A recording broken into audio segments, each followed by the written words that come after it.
Ֆիզիկական եւ հոգեկան առողջության հիմքում բժշկական գրագիտությունն է։ Ես առողջ եմ,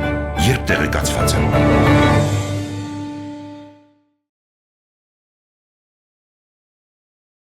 Շրջանակում առաջիկա 30 րոպեներին ձեզ համար կաշխատի Լուսիկ Քոչարյանը, նշեմ այն բոլոր տարբերակները, որով մեզ կարող եք հետևել, դրանք են arm.radio.am կայքի on-line ռեժիմը, live stream-ի տարբերակը,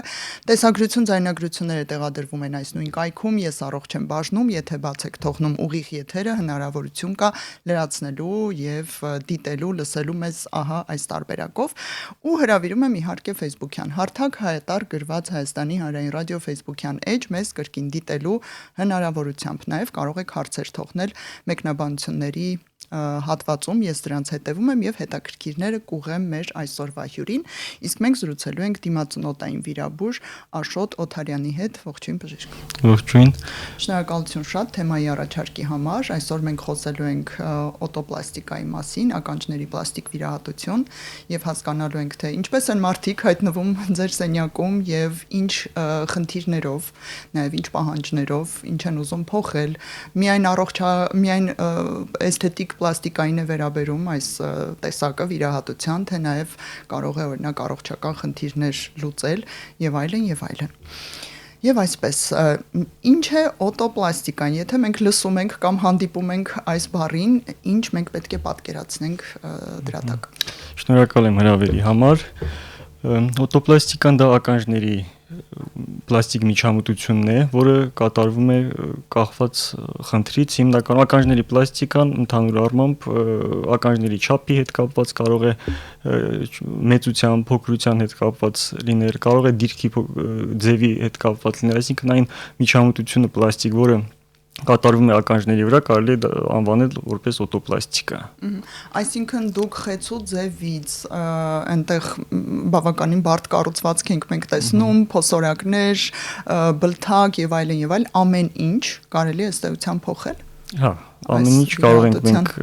փոխել, եթե կա խնդիր եւ այդ խնդիրը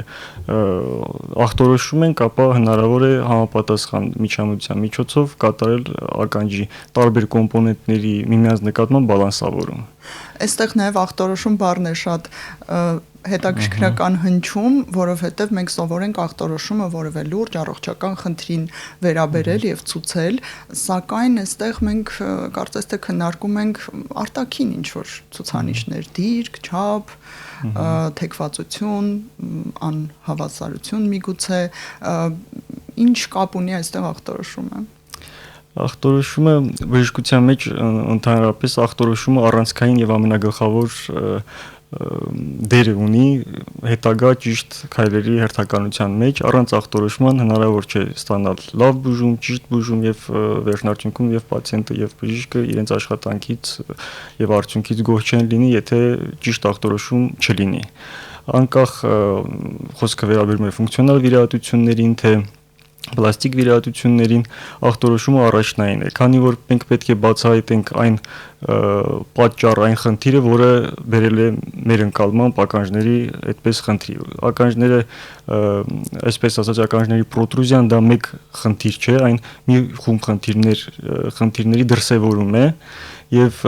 ականջի կառուցվածքային տարիք յուրաքանչյուրի թեր կամ գերզարգացումը կարող է հանգեցնել խնդրի, որը մեր կողմից ընկալվի որպես պրոտրուզիա։ Բայց պրոտրուզիան ո՞րն է, ինչ պետք է այստեղ պատկերացնենք։ Պրոտրուզիան դա ժողովրդի կողմից այդպես լոշտակություն ասվածն է, թեև լոշտակությունը կարծում եմ պետք է ընդունելի չէ այս բառը ձեզ համար, ինչու։ Ընդունելի չէ, քանի որ իր մեջ կարծում եմ պարունակում է որոշակի վիրավորական կոմպոնենտ, պիտակավորման կոմպոնենտ եւ ցանկալի է ավելի բժշկական եւ ակադեմիական մոտեցում ցուցաբերել եւ անվանել պրոտրուզիա եւ մենք բժշկության մեջ արդեն շրթունքի այդ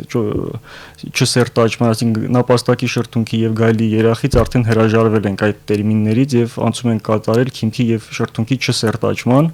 ավելի բարդ, ավելի երկար բառեր, որոնք սակայն մեզ զերծ կպահեն ինչ որ պացիենտների մոտ ասոցիացիաների հետ, պիտակավորման, խտրականական վերաբերմունքի եւ այլն։ Այսինքն այսուհետ մենք կարող ենք լոշտակություն բառի փոխարեն հանգիստ ասել պրոտրուզիա, ականջների պրոտրուզիա եւ պատկերացնել, որ դա անկյան հարաբերակցությունն է, չէ՞։ Անկյան գլխի համեմատ։ Անկյան հարաբերակցությունը գլխի համեմատ, ինչպես նաև վերին, միջին եւ ստորին հատվածների ոչ ճիշտ փոխհարաբերությունը միմյանց նկատմամբ։ Ականջի։ Ականջի, այո։ Այստեղ ամեն ինչ ավելի բարդ է, քան ուղղակի գլխի հետ հարաբերակցությունը եւ տեղադրումը գանգի վրա, այսպես եթե կարելի ասել։ Լավ, այդ դեպքում որտեղից են առաջանում խնդիրները պրոտրուզիայի հետ կապված։ Այ մենք ժառանգում ենք դա, թե սխալ ինչ-որ ֆունկցիոնալություն է գրանցվում զարգացման ընթացքում, ինչ է կատարվում։ Ականջների ներարգանդային կյանքից սկսենք, ներարգանդային զարգացման շրջանում 5-րդ շաբաթից մինչև 22-րդ շաբաթը այդ ժամանակահատվածում է հիմնականում տեղի ունենում ականջի կազմավորման process-ները եւ ինչպես արտաքին գործոնների որոշակի ազդեցությունը, այնպես էլ ներքին գործոնները գենետիկ ֆակտորը, գենետիկ ֆակտորը առանցքային դեր է կատարում, սակայն արտաքին գործոնները եւս կարող են որոշակի բացասական ազդեցություն ունենալ ականջների ձևավորման վրա։ Ներարգանդային կյանքում։ Այո, արտաքին գործոններ ասելով նկատի ունեմ օրինակ ֆոլատիդի պակասը, ճարպակալումը, այնտեղ շաքարային դիաբետը, մորմոտ արկա հիպերտենզիան, կարոտինոիդների կիրառությունը, դրանք վիտամին A-ի ածանցյալներ են։ Այդ ամեն ինչը կարող է հանգեցնել ականջների զարգացման խնդիրների։ Հստակ պրոտրուզիայի հետ կապը այս պայն ապացուցողական բժշկությունը չի գտել, բայց ականջների միկրոցիայի, անոցիայի հետ հստակ այդ կապը Դրանք ինչ են նշանակում, խնդրեմ սա էլ բացահայտել։ Ականջների միկրոցիան դա երբ որ ականջը թեր զարգացած է լինում եւ հիմնականում միակողմանի այն լինում եւ մեկ ականջը որոշակ այդտեղ էլ կան աստիճաններ, 1-ից 4 աստիճան, որոշակի աճառային կոմպոնենտներ կարող է պարունակել, բայց լրիվ ձևավորված ականջ չէ կամ ընդհանուր միջև լրիվ ականջի բացակայություն, որը կարող է համակցված լինել անցուղու բացակայության հետ կամ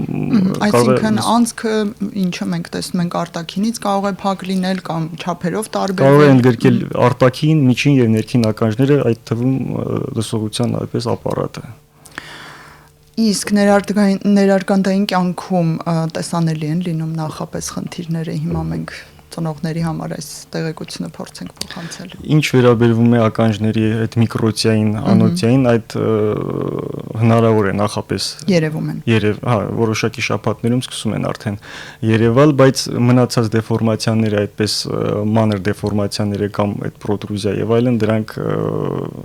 ներարգանդային կյանքում ախտորոշել հնարավոր չէ։ Եվ այդ միկրոցիաները, անոցիաները հիմնականում նաև համակցվում են այլ համախտանիշների հետ Օրինակ դա ունի համախտանիշ դեպքում որոշակի առանձնահատկություններ կան, բազմաթիվ ցանկը շատ մեծ է այդ համախտանիշների եւ հիմնականում հենց որոշակի համախտանիշների հետ ժառանգված է լինում այդ միկրոցիան եւ անոցիան։ Իսկ ինչ վերաբերվում է պրոտրուզիային, դա արդեն իսկ կամ ոչ միայն պրոտրուզիային, այլ նաեւ ականջախեցու դեֆորմացիաներին կամ անոմալիաներին դա կարելի է պարզել անմիջապես ծնվելուց հետո վիզուալ զննումամբ։ Հաճախ ծնողները նկատում են նաև, որ երեխան ծնվում է բավականին կոնվենցիոնալ առումով նորմայի մեջ ականջների ձևով եւ դիրքով եւ աստիճանով, բայց հետո դրանք փոխվում են։ Ինչ է այստեղ կատարվում, ուղղակի գենետիկ տեսակն է սկսում դրսևորվել, թե ֆիզիկական եւ մեխանիկական փոփոխություններ են լինում։ Հիմնականում արտաքին գործոնները երեխայի ականջի փոփոխության կարող են դեր խաղալ առաջիկա ծնվելուց հետո մոտ 3-4 շաբաթվա ընթացքում Եթե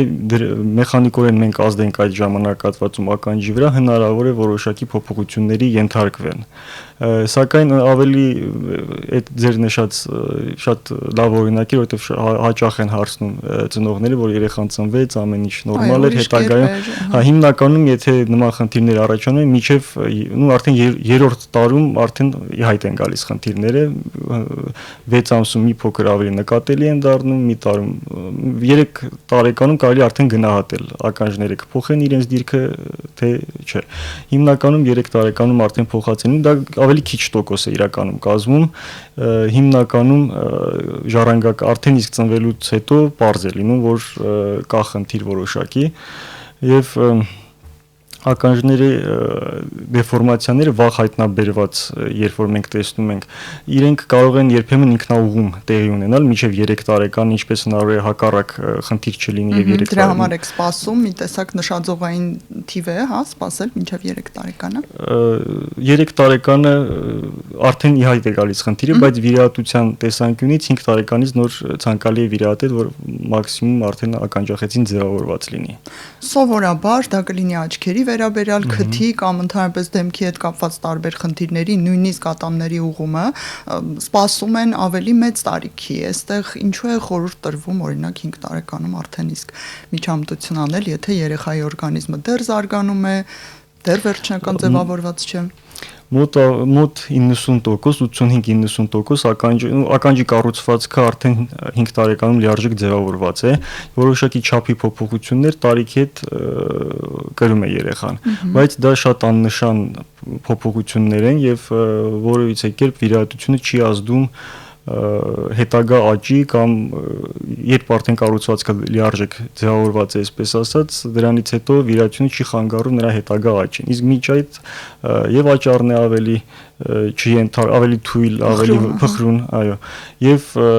որոշակի կազմավորման փուլեր է ընթանում, որ ցանկալի է ավարտվեն եւ նոր կատարվի միջամտություն։ Բացի դա, այդ 5-6 տարեկան հասակը այն օպտիմալ տարիքն է, երբ երեխան դեռևս սոցիում լիարժեք ընդգրկված, ներգրաված չէ այդ նախադպրոցական հասակը եւ ցանկալի է կատարել միջամտությունը նախադպրոցական հասակում, որպեսզի երեխան հասակակիցների հետ արդեն լայն շփումներում խուսափի նրանց կողմից որոշակի խտրական վերաբերմունքի ենթարկվելը։ Դուք կարծում եք, որ արժե այս ուղղությամբ աշխատել եւ ոչ թե երեխայի հոգեբանական ընկալումների։ Այստեղ ձեր անձնական կարծիքն է ուղղակի հետաքրքիր եւ նաեւ ծնողների պահանջը։ Ինչու անել միջամտություն եւ ոչ թե աշխատել երեխայի հոգեկանի հետ։ Եթե ախտորոշում է հստակ խնդիր, որը հստակ ականջի որևէ հատվածի գերաճ է կամ թերաճ է, այդ դեպքում իհարկե ցանկալի օբյեկտիվորեն խնդիր է վերացնել, իսկ որոշ դեպքերում երբեմն չեմ կարող գործոնները նշել հոգեբանական, թե որոնք են բերում դրան, բայց որոշ դեպքերում ականջները ընդհանուր նորմալ են, առանց որևիցե այդպես կան նորմայի բազում վարիացիաներ, որը կարելի է նորմա անցալել, որ այդ նորմայի սահմաններում է, բայց որոշակի կոմպլեքսներ են ձևավորվում։ Խոսքը դրա մասին չէ։ Եթե այդ ուղղակի հոգեցին ծագման է, այդ դեպքում խորհուրդ կտամ իհարկե հոգեբանի դիմել։ Ես ինքս ունեցել եմ պացիենտը մայրիկի հետ էր եկել, չափահաս աղջիկ էր, մայրիկին խնդրեց դուրս գալ սենյակից, ամաչում էր անգամ մայրիկից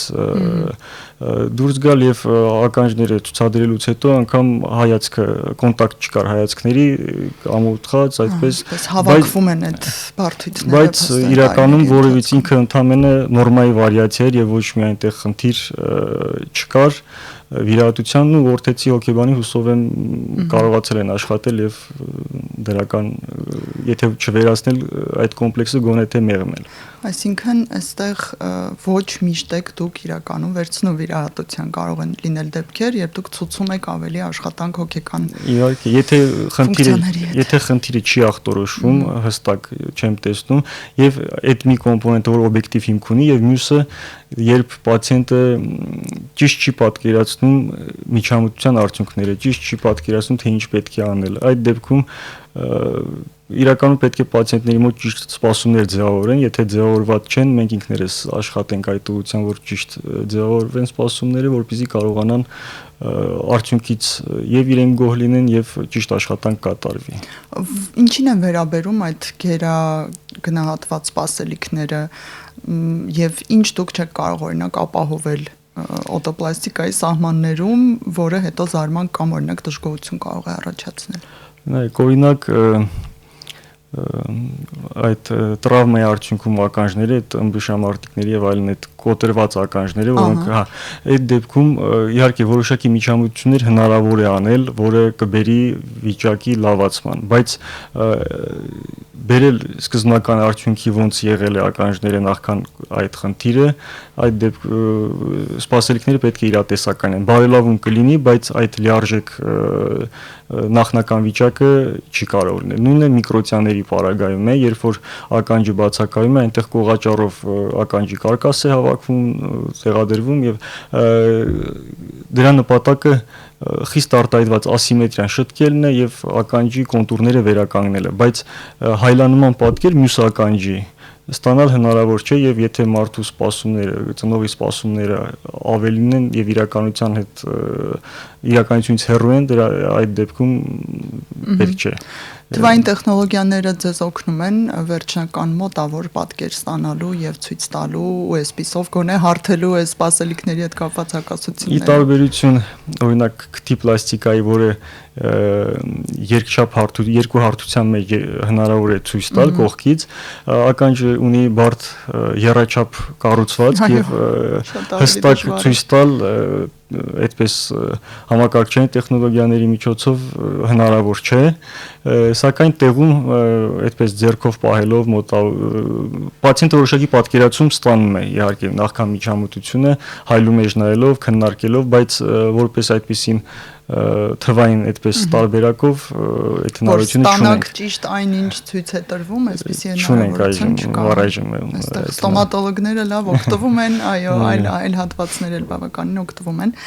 Եկեք խոսենք արդեն բուն վիրահատական եւ ոչ վիրահատական մեթոդներից, ինչ է առաջարկում այսօր վիրաբուժությունը կամ դիմացոնոտային վիրաբուժությունը, օրինակ պրոտրուզիայի համար ու կարող ենք գիտեք սկսել հենց 5 տարեկանի սահմանից, ինչ է առաջարկվում այս տարիքում, հետո արդեն չափահասություն։ Մի նկատառում անեմ ու անցում կատարենք, ականջների պլաստիկան դա այն միակ պլաստիկ միջամտությունն է, որը չունենալով ֆունկցիոնալ կոմպոնենտ իր մեջ, ցուցված է կատարել մանկական հասակում։ Միայն էսթետիկ նկատառումներից ելնելով ցուցված է կատարել մանկական հասակում եւ դա եւս խոսում է իր շատ մեծ հոգեբանական դերի մասին հետագայում, ավելի հեշտ է կանխարգելել, քան հետագայում փորձել վերացնել այդ բարդույթը եւ մի բան էլ ասեմ ու կատարենք անցում արդեն, օրինակ ականջի դեմքի այլ հատվածի պլաստիկաների պարագայում պացիենտները հիմնականում դեմ չեն լինում, երբ իրենց նկարները տեղադրվեն սոցիալական ցանցերում։ Իմ օրինակով կարող եմ ասել պացիենտների, որ ականջների պլաստիկա կատարած պացիենտների գերակշիռ գրեթե բոլորը պայման նշում են, որ անպայման դեմքը փակած լինի, բաց դեմքով չլինի եւ մի զգալի մաս էլ ընդհանրապես դեմ է այդ հրապարակմանը, որը եւս խոսում է անգամ վիրահատությունից հետո եւ խնդիրն այլևս չկա, բայց այդ հոգեբանական ֆակտորը դեռևս լիովին վերացած չի լինում։ Ինչ որ բացատրություն ունեք կամ օրինակ միգուցե պացիենտները կիսվում են ինչու ականջի դեպքում ոչ, իսկ օրինակ իսկապես քթի, վինիրների, տարբեր բլեֆարոպլաստիկայի դեպքում ես էլ եմ տեսնում, որ անխնդիր թույլ են տալիս։ Իմ կարծիքով դա ավելի շատ ընկալման հետ է կապված հասարակության եւ անձի, ավելի շատ ականջների խնդիրները պրոտրուզիան ընկալվում է որպես արատ, ավելի շատ արատ է ընկալվում, քան օրինակ դեմքի այլ մասը, որ դուրս չէր գալիս փոխվեց կամ տարիքային փոփոխություններ փոխեցինք, շտկեցինք, իսկ ականջի պարագայում կարծես արատի շտկում ինքը լինի, որը այդպես իր դերը խաղում է։ Տեսակ ավելի խորքային մուտացիայի հետ, ասոցիացիայի հետ է գնում եւ այսպիսով մարդիկ նեղվում են։ Անդրադառնանք առաջարկներին։ Ինչ եք դուք առաջարկում 5 տարեկաններին եւ չափահասներին։ Մինչեւ 5 տարեկանը կարևոր ոչ վիրահատական տեխնիկա կա, որը կցանկանայի նշել։ Երեխայի ծնվելուց հետո արկա ականջի դեֆորմացիաները, անոմալիաները հնարավոր է տևում հայտնաբերել եւ վաղ սկսած բուժումը կարող է բերել նրան, որ խնդիրը գրեթե 100%-ով վերանա։ Իհարկե այդտեղ շատ կարևոր է ծնողների իրազեկված լինելը, ինչպես նաև շատ հաճախ ծնողները ավելի տենց հուզական վիճակում են գտնվում երեխայի ծնվելու անմիջապես հետո եւ կարող է ուշադրություն չդարձնեն, բայց դրա համար նաև կարեւոր է երեխայի հետ առաջին աշխատող մասնագետների, բժիշկների ինֆորմացված լինելը, նեոնատոլոգների, մանկաբարձ գինեկոլոգների, որ եթե կա խնդիր, այդ խնդիրը կարող ենք առաջիկա 2 շաբաթվա ընթացքում սկսած բուժումը բավականին արդյունավետ է լինում։ Ինչ է իրանից ներկայացնում այդ բուժումը, ընդհանուր ներկայացնեմ, բուժումը կարող է լինել ինչպես ավելի կոմերցիոն տեխնոլոգիական լուծումներով, կարող է անգամ շատ պարզ միջոցներով կատարվել, բոլորի ընդհանուր սկզբունքային է, որ ականջները տալիս ենք ականջին որոշակի ձև, ինչպես օրինակ գիպսի պարագայում, երբ կոտրվածքի դեպքում գիպսով անշարժացնում ենք եւ սերտաճում է գնում, այդ նույն կերպ որոշակի կաղապարով դիրք ենք տալիս ականջին ճիշտ դիրք եւ մի քանի շաբաթ անց արդեն ականջը ընդունում է այն ձևը, որը մեզ պետք է։ Այստեղ կարեւոր է այդ էստրոգենների դերը գնահատել, ծննդաբերությունից հետո երեխայի օրգանիզմում մայրական էստրոգենների քանակը դեռևս բարձր է լինում։ Այդ էստրոգենների ազդեցության պատճառը բավականին ենթարկվող է, փափուկ է եւ ժամահետս հետ է այդ էստրոգենների քանակը պակասելով ականջը արդեն կարծրանում է եւ այն դիրքով ինչ որ ունեցել է։ Այստեղ կարեւոր է նաեւ նշել, որ այն երեխաների մոտ ովքեր մայրական կաթով են սնվում, այդ մայրական կաթից որոշակի էստրոգենների քանակ եւս թափանցում է օրգանիզմ եւ ավելի քան մյուսների ավելի քան այլ սննդով նպաստավոր պայմաններ ստեղծվում։ Պատուհանը այդպես միջամտության մի փոքր ավելի երկարեցնում է։ Իսկ արդյունավետությունը, տևողությունը, հետագա փոփոխությունները իմաստ ունի այս ամենը ձեռնարկել նկատի ունեմ։ Ամբողջ աշխարհում այն շատ արդյունավետ եւ գրեթե 100% արդյունքներով լինում է, անգամ եթե պատկերացնենք, որ արդյունքները բավարար չլինեն եւ լիարժեք շտկում չլինի, դա անկասկած թեթևացնում է հետագա վիրահատության ծավալը, փոքրացնում է ծավալը եւ ավելի լավ արդյունքներ հասնելու հնարավորություն։ Դա կանխարգելիչ քայլ է, եթե հետո նույնիսկ վիրահատություն պետք լինի։ Այո, խոսքը եթե միայն ականջների պրոտրուզիայի մասին է խոսքը, այսինքն դիրքի փոփոխության մասին է, այդ դեպքում երբեմն հնարավոր է լիարժեք չբացահայտել խնդիրը կամ ձեր ասած այլ ավելի ուշ առաջանալ, բայց կան հստակ դեֆորմացիաներ, երբ ականջի եզրն է բացակայում կամ ականջը ունի այսպես ասած անտիհելիքս կամ ականջը capillary deformation է կոչվում, ականջը ծալված է որոշակի այդ վերևի հատվածը։ Այդ դեպքերում վիրահատական տեխնիկաներ եւս կան, որոնք կարող են շտկել, բայց լավ արդյունքի համար կամ ընդհանրապես վիրահատությունից խուսափելու համար այդ տարիքում շատ հեշտությամբ կարող է այդ խնդիրը լուծվել։ Իսկ ինչ է կարծում հիմա մեր ունկնդիրները կամ առհասարակ ձեզ մոտ ձեզ դիմող պացիենտները տեղյակ են այս մեթոդից, որովհետև օրինակ ես լինելով 15 տարի եթերներում եւ աշխատելով բժիշկների հետ չէի լսել, որ կա այսպես տարբերակ էստրոգեններից օգտվելու եւ ծեփելու, հա, եթե այդպես կարելի է պլաստիլինի պես նշել։ Ճիշտ ասած, եւ ինչու չգիտենք, այն նոր է, թե այն նորաձև չէ։ Ավելի շատ երևի նորաձև չէ կամ բավականին ինֆորմացված չեն, հիմնական դրա համար եւս կուզեի, որ կրկին անգամ ներկայացնենք, ես իմ պացիենտներին իմ հետ շփվող այդպես շահառու շրջանակներին, այսպես ասած, ներկայացնում եմ խնդիրը, բայց իմ շփման շրջանակներն իհարկե այնքան մեծ չի կարող լինել, որ այդպես լայն լուսաբանում լինի, դրա համար նաև այս հարթակը օգտագործելով կցանկանանք այլ խողովակներ եւս օգտագործենք, միգուցե նաև շատ տանջալից է երեխայի համար, ինչ կասեք այս մասին։ Ընթացքը այդ ֆիքսելը եւ այլն։ Երեխան, այդ փոքր տարիքում երեխան եթե ավելի ուշ տարիքում է սկսվում, որոշակի դիսկոմֆորտ ավելի շատ է լինում։ Այստեղ ինքը անգամ որոշակի բարդությունների հավանականությունը շատ ցածր է, հիմնականում մաշկային այդպես որոշակի ռեակցիաներն են այդ լեյկոպլաստների կպած տեղերում հիմնական խնդիրները դրանք են լինում, դրանք էլ երբ նկատում ենք կամ համապատասխան միջոցներ ենք ձեռնարկում կամ ընդհանրապես դադարեցնում ենք, եթե խիստ արտահայտված է, բայց դրանք հազվադեպ են այդպես լինում, լուրջ ազդեցություն բացասական ինքը չունի, ուղղակի ավելի շատ ինֆորմացված լինելու խնդիրն է եւ այդ կարճությունը եղել են դեպքեր, երբ որ կապ են հաստատել 1 ամս է կանում, 2 ամս է կանում, բայց ցավոք այդ ժամանակահատվածն արդեն ուշ է եւ պետք է բուժումը սկսի։ Սովորաբար այսպես է հաշվարկվում։ Երեխայի ապրած օրերը բազմապատկած 2-ով, այսինքն ենթադրենք երեխան եթե 7 օր է, 7 օրեկան է եւ կատարում ենք միջամտությունը, առնվազն 14, առնվազն չէ, բայց միջինում 14 օր պետք է այդպես ֆիքսած պահենք, որ ինքը կայուն մշտական արդյունք։ Որքան շատ օր է անցել, հետեւաբար այդ ֆիքսացիան ավելի ֆիքսացիան եւ նաեւ դիսկոմֆորտը երեխայի մոտ, որովհետեւ աճառներն արդեն կարծրանում են եւ այդ դիսկոմֆորտը դրան զուգահեռ մեծանում է։ Մեծահասակների հետ ինչպես եք վարվում պրոտրուզիայի դեպքում եւ այսօր ամենաժամանակակից մոտեցումը որն է վիրահատության։ Կա դասական, սկսեմ ներկայացնեմ դասական տարբերակը, որը կան իհարկե օտոպլաստիկայի նկարագրություններ ավելի վաղ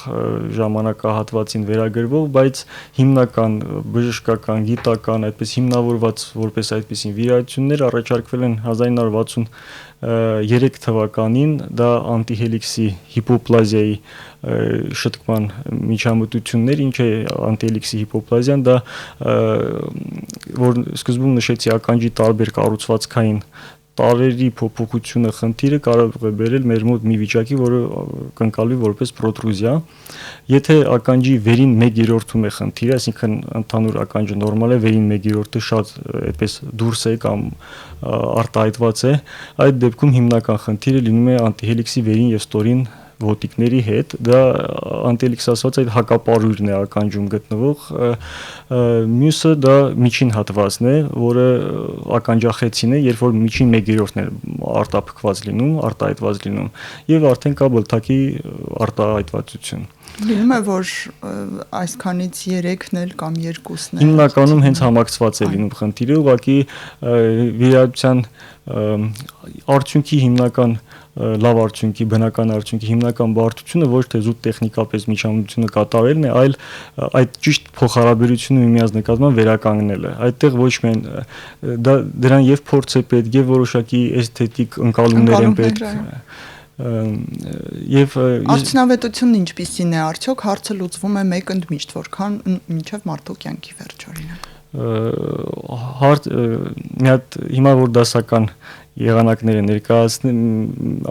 ձեր հարցին 3 րոպե։